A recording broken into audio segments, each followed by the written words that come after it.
Hello, my most amazing artists. I hope that everyone had a happy new year and you're all doing well. I'm filming this video today as it is snowing outside, which is very exciting and magical, and I hope that you guys are all getting a chance to get out there and play in the snow and or just look at it through your window. It's quite beautiful. Especially for Texas, it's very exciting to have this happening. So today we're going to be doing a piece of artwork that is inspired by the artist Bob Ross. Last week I put a lot of links to some things that you could check out about him. I hope that you guys have all had a chance to do that. If not, just look back and catch yourself up, because today we're going to be doing a landscape painting using watercolors and crayons. We're going to be doing a technique called a crayon resist, and I'll tell you a little bit more about that soon. But quickly, I just wanted to make sure we all remember what a landscape is. So you're going to be able to choose the scene that you would like to do. But a landscape is, in art especially, usually a wide view of a natural scene. So that could be maybe some snow on mountains, that could be a forest scene, that could be valleys or trees, rivers, anything like that that you want to create a natural scene from. Go ahead and think about that, what you'd like to do, and we're gonna go ahead and get started.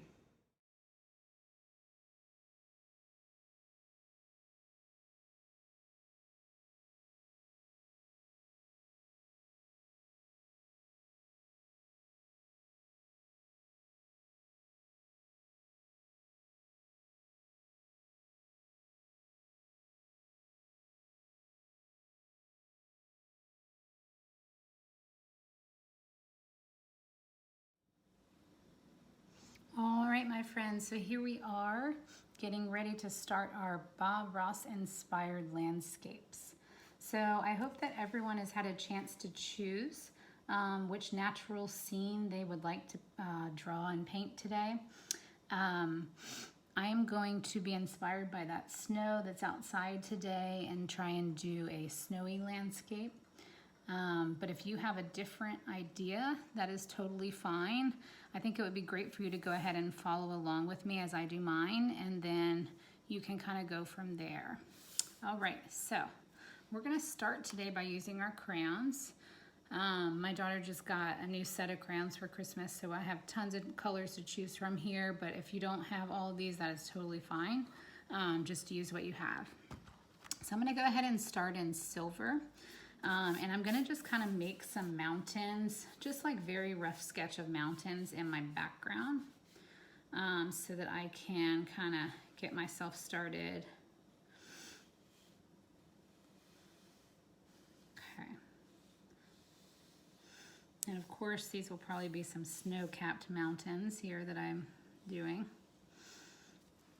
Alrighty. So kind of like getting a loose idea of having my mountains in the background. And then I kind of want to just go ahead and draw the whole scene so that I know where I'm going from here. So I'm going to go ahead and draw that land line so you know like kind of where the land is. And I'll probably have some trees. Remembering that things in the distance further away from us are going to be smaller, and things that are closer up are going to be larger. So I'm thinking I might have like a snowy stream in mind, so that's going to look a little bit bigger. Alrighty. Then I'm going to just do like a rough sketch of some trees that I know I'd like to do. Bob Ross uses oil paint to create his beautiful landscapes, and so you might have seen in some of his videos, he has a really cool technique for painting clouds and also for painting trees. So I'm just going to do my best to kind of mimic that with a crayon. Some big trees. Alrighty. Maybe one more here. And again, this is just roughly giving me an idea of what my overall picture will look like. I think that's very helpful as a way to get started. Got my trees. And then maybe as they go down, they get a little bit smaller and smaller. So you might not recognize them quite as much as trees, but you know they're there. Alrighty. Okay, so I've got the basic outline for what I'd like to do. And I might, you know, if you wanted to add a little furry friend here in the front, you could do that. There's tons of options what you can do. But I just want to give you this general idea.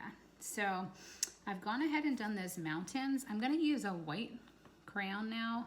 And I realize I'm using that on white paper, so it's probably going to be a little bit tricky for you all to see what I'm doing. But just know that you, as you're doing this yourself, will be able to see what you're doing. Okay, so I'm just going to draw some happy little clouds. Make sure that whatever landscape you're choosing to do today makes you feel happy, because that's something that Bob Ross was very, something that he really was all for, I will say, was creating happy little clouds and happy little trees and landscapes that make you feel happy. So make sure that you're choosing something, a scene that really makes you feel happy. And, oh, I just broke my crayon. It's okay. And if you even wanted to just think about what it felt like today as it was snowing outside, maybe you could just do a landscape of your backyard. That's really up to you. Right now I'm now adding a little bit of snow onto those trees. And I'm drawing in crayon first, and after I finish in crayon, I'm going to watercolor on top of that crayon. And this technique of crayon with watercolor on top is called a watercolor resist. Crayons or oil pastels, if you use those, they have a waxy substance in them that is going to resist that watercolor from getting through. And so you'll be able to see, it's really a fun sort of magic trick to me, that you get to see that coloring that you did come through that watercolor that you paint on top. Okay, just trying to remind myself what I've done. Okay.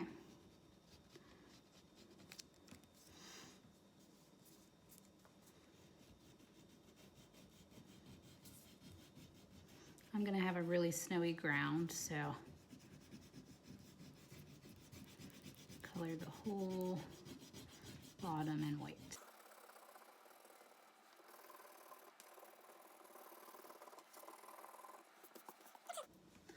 All right, then I might go ahead and find a dark green to color in my trees more.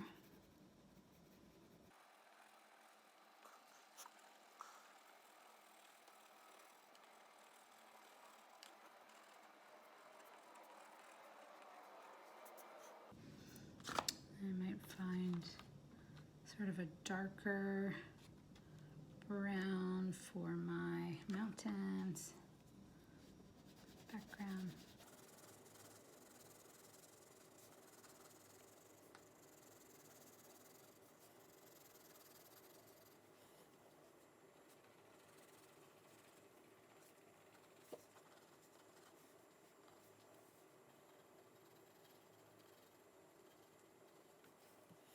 I'm gonna come back in with that green.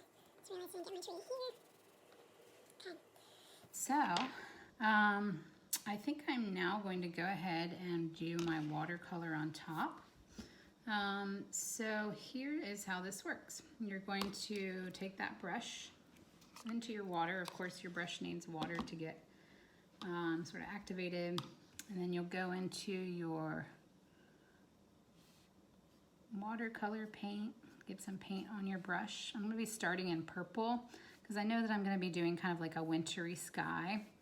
And we've talked about this in art class before as we've done other landscapes, that like a wintry sky kind of has some purples and blues and pinks to them.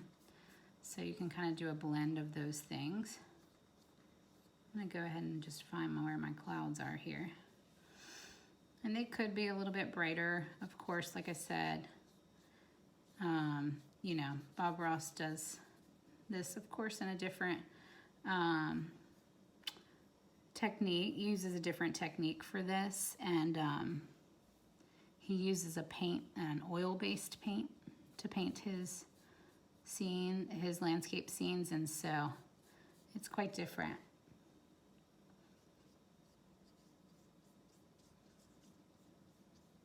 But like we said, we're inspired by his paintings. We're not copying them. We're just being inspired by them. All right, so I've kind of got my background going. I'm going to finish up in purple here, and we'll switch to another color.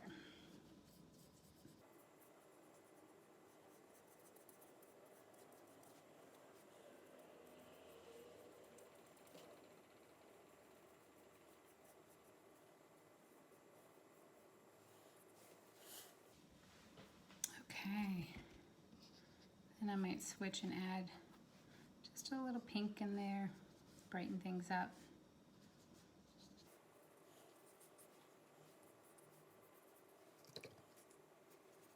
A little bit of blue too. I might go back over my clouds in blue actually.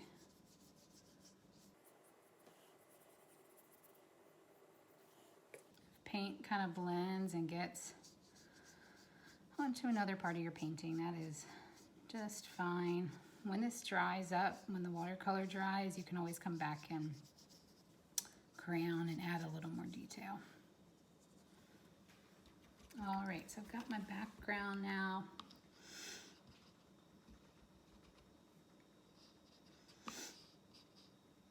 And I'm now gonna come in and just do I'm gonna use just the tiniest bit of black watercolor to go over my ground here. Maybe a little bit more. As we've talked about many times before, black can be a really overwhelming color when we're doing things, so we like to always go lightly using that color first, and then add more as needed. Okay, so right now it's kind of looking like a muddy ground, but I have a plan. Don't worry.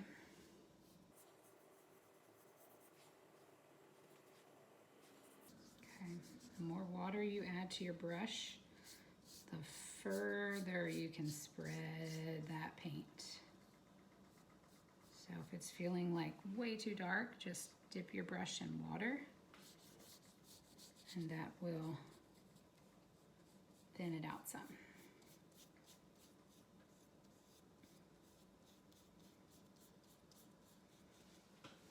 Okay, so now I'm going to just take a napkin, and I'm going to just kind of blot up some of that paint.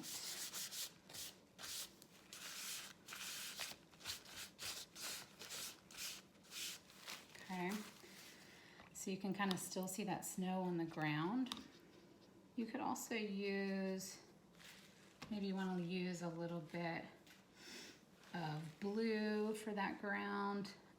You could also use some brown, just depending. But if you want to give it that kind of like icy look, blue might be a nice option too.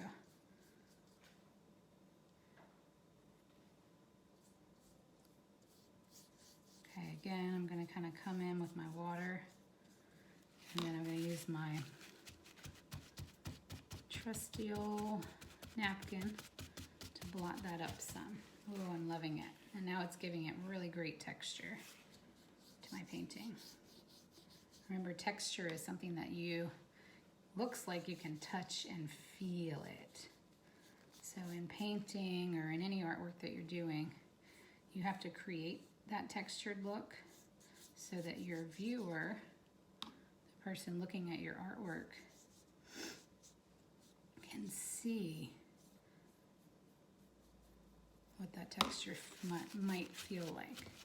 Okay, and blot that up. Okay, I'm loving it. Oh, I like that little spill too. It kind of makes it look very natural. Okay, so now you can come back in. Maybe I might add a little brown into over top of my crayon there for my mountains. Remember, there's still snow-topped mountains, so I want to keep that white at the top.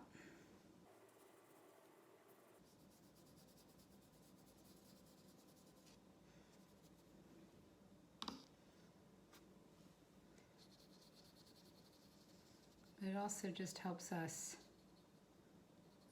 see the land versus sky here.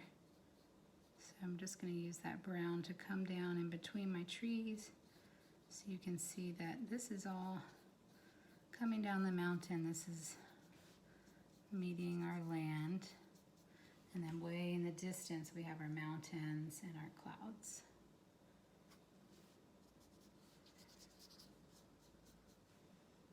Might have to water that color down.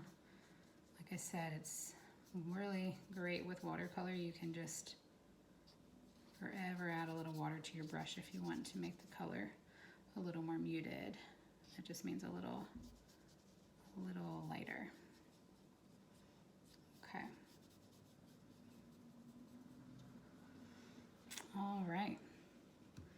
Feeling really great. I might add just a little ground here, but then keep the rest kind of looking a little bit more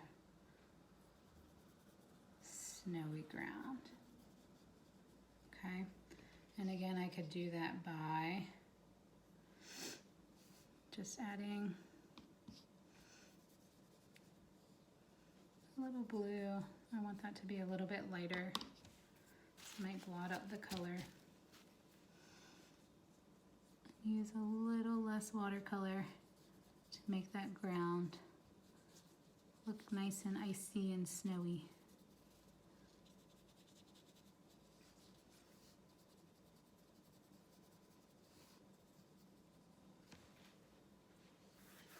Alrighty.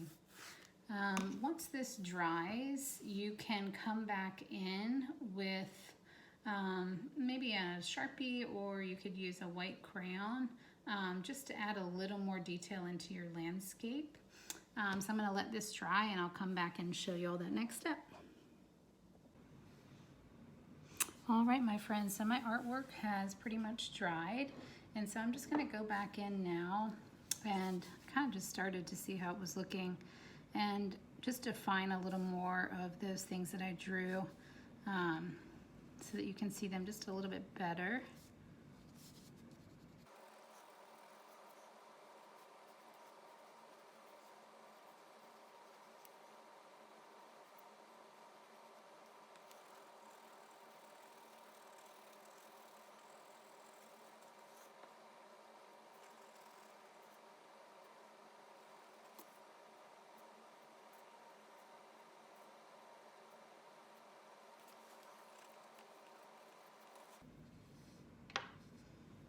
Okay, and then I'm going to do the same thing with my mountains. So I'm going to come back in with that silver that I used at the beginning.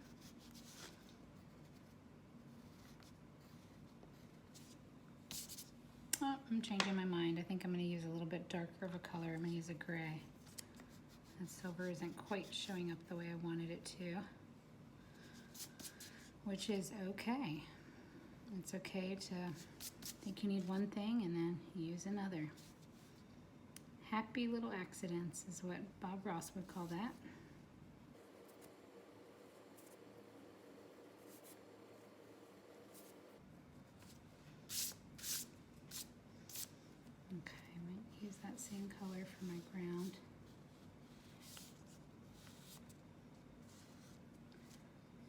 for my little snowy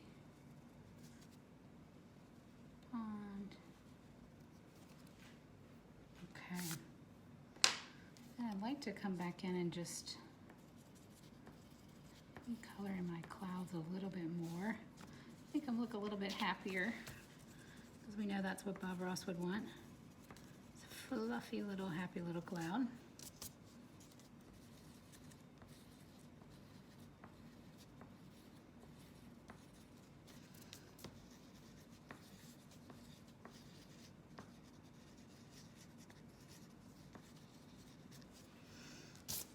Okay. And then I might use my white just to kind of come in and maybe add just a few little dots for snowflakes.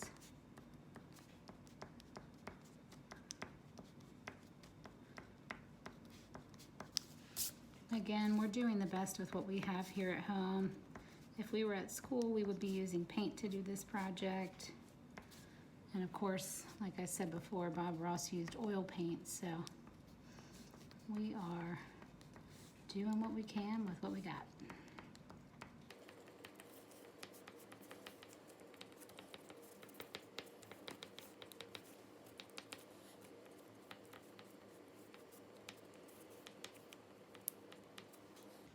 Alrighty. So there you have it. Like I said, if you wanted to come in here somewhere in your foreground, this front part of your picture, and add like a little forest friend or something like that, you are welcome to. This is your artwork, so make it your own and make it happy. And I hope that y'all have enjoyed this lesson. Please share these pictured paintings with me. I would love, love, love to see all of your work. I hope you're doing well. Hope you're enjoying that snow, which is now coming down even stronger. And I will see you guys soon.